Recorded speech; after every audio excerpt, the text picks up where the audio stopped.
जी ये जो बात राशिद भाई ने की, इसी को हम आगे बढ़ाते हुए सवाल करेंगे कि पर्ची वाला तो नहीं होगा, कम से कम ये बात तो निकल के दिख रही है, आ रही है सामने। और बहुत सारी चीजें साधना है। आपके सामने जो विपक्ष खड़ा है, वो विपक्ष बहुत इतने तरकश में उसके तीर हैं कि उनके लिए बहुत कुछ सोचना पड़ेगा, हर एंगल पर होगा। तो जैसा जो नाम अभी पहले भी लिया था, शायद अरुण जी बोल रहे थे कि वो राजस्थान के चीफ मिनिस्टर का जैसे नाम आया या ऐसे और भी नाम आए, क्या कहिएगा आप? साउथ भी है, साउथ को भी आगे देखना है आपको। आपके पास में अभी बहुत सारी जमावटें खड़ी हुई हैं जिसको करना है।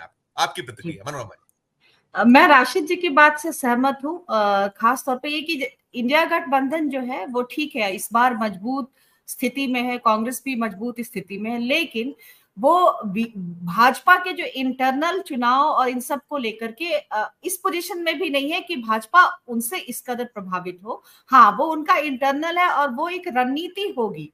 जैसे ये रणनीति हो सकती है कि जो 4 विधानसभा चुनाव आने वाले हैं, महाराष्ट्र को टारगेट करना है तो देवेंद्र फडणवीस को आगे बढ़ाए कि नहीं, उनको लेकर चले।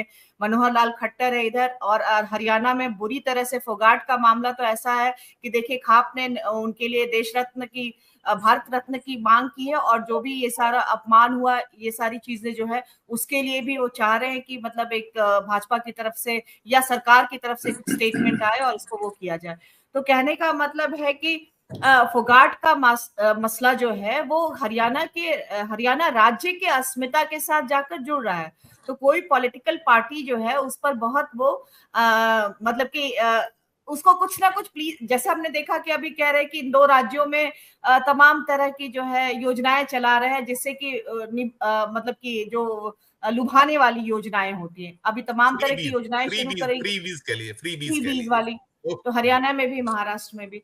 तो मुझे जो ये पूरा मसला दिख रहा है वो इस तरह से दिख रहा है कि मतलब इंडिया ब्लॉक जो है उसका अपना वो है और वो एक मजबूत स्थिति में है, लेकिन अभी भी इतना कमजोर विपक्ष रहा पिछले 2 मोदी के 2 कार्यकाल के दौरान में, और इस तरह से स्ट्रैटेजिकली भी मोदी सरकार ने उनको लगातार जो है कमजोर करने की कोशिश की। तो अब जाकर वो उभर कर आए हैं, तो अब वो अपना जो है वो क्लेम करने की कोशिश कर रहे हैं उसमें। अब इसी जो है हिंडनबर्ग वाला मसला है, हम जिस मजबूती से चाह रहे थे कि विपक्ष इसको उठा करके आए, हम उतनी मजबूती अभी नहीं दिख रही है जितना हमला होना चाहिए था विपक्ष की तरफ से।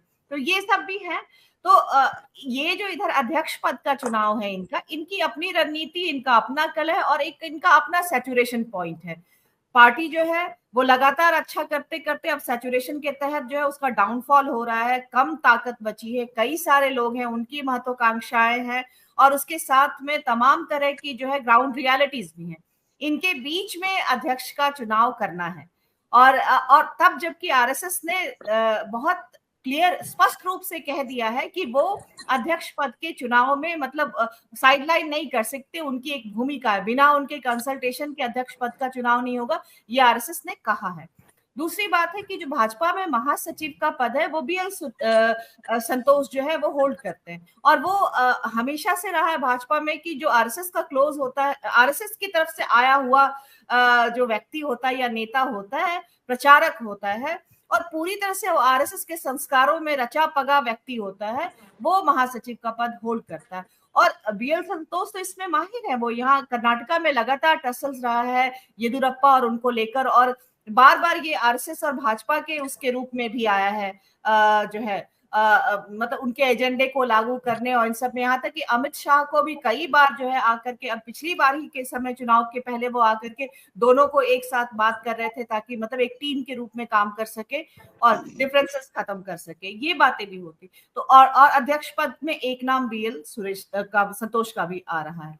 तो अगर वो ना भी बने अध्यक्ष, महासचिव ही हैं, तो भी ये है कि आरएसएस का अपना एक मजबूत वो है, और इसके अलावा जो चीजें हैं वो है कि एक उनका इंटरनल संगठन जो ढांचा है, उस ढांचे में भी बहुत सारी चीजें हैं जो कि अब मुझे नहीं मालूम कि पिछले चुनावों में मोदी शाह, उसके पहले तो ठीक है अटल बिहारी वाजपेयी भी रहे, एल के आडवाणी भी रहे, राजनाथ सिंह भी रहे, बंगारू भी रहे, कई सारे लोग मतलब जो है वो अध्यक्ष रहे हैं, लेकिन इस तरह से 2 लोगों की जो होती है प्रभुत्व और उनके इससे सब कुछ हो जाए, वो वाली स्थितियां मुझे लगता है कि इस बार भाजपा में नहीं है।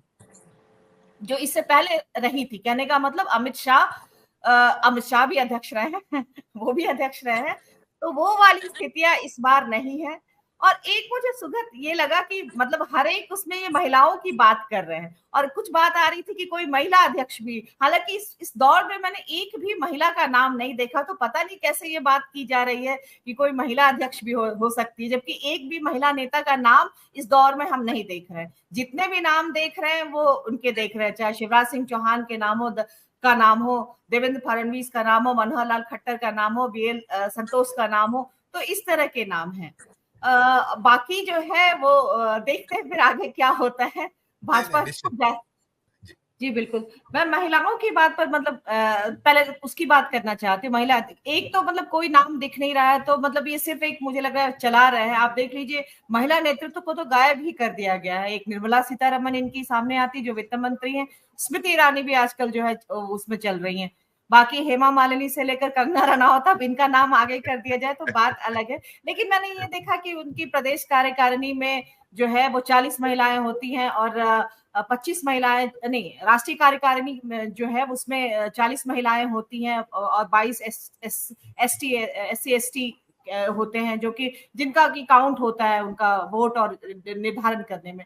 वैसे ही प्रदेश में भी है कि मतलब 26 के करीब महिलाएं होती। तो पता नहीं कभी किसी को इतनी महिला नेता नजर आई है भाजपा में कि नहीं, लेकिन ये जो उनका जो ढांचा है उस ढांचे में इनकी है, इनका स्थान है। तो इस आधार पे जो है वो क्या होता है। लेकिन दूसरी तरफ जो मुख्य बात है वो ये है कि इस बार जो इनके अध्यक्ष का पद है, और जून में खत्म हो चुका था नड्डा जी का, उसके बाद अब तक अगर इनकी मोनोपोली चलती तो अब तक इतना समय नहीं लगा होता भाजपा को। कहने का मतलब है कई वजह होंगी उसकी।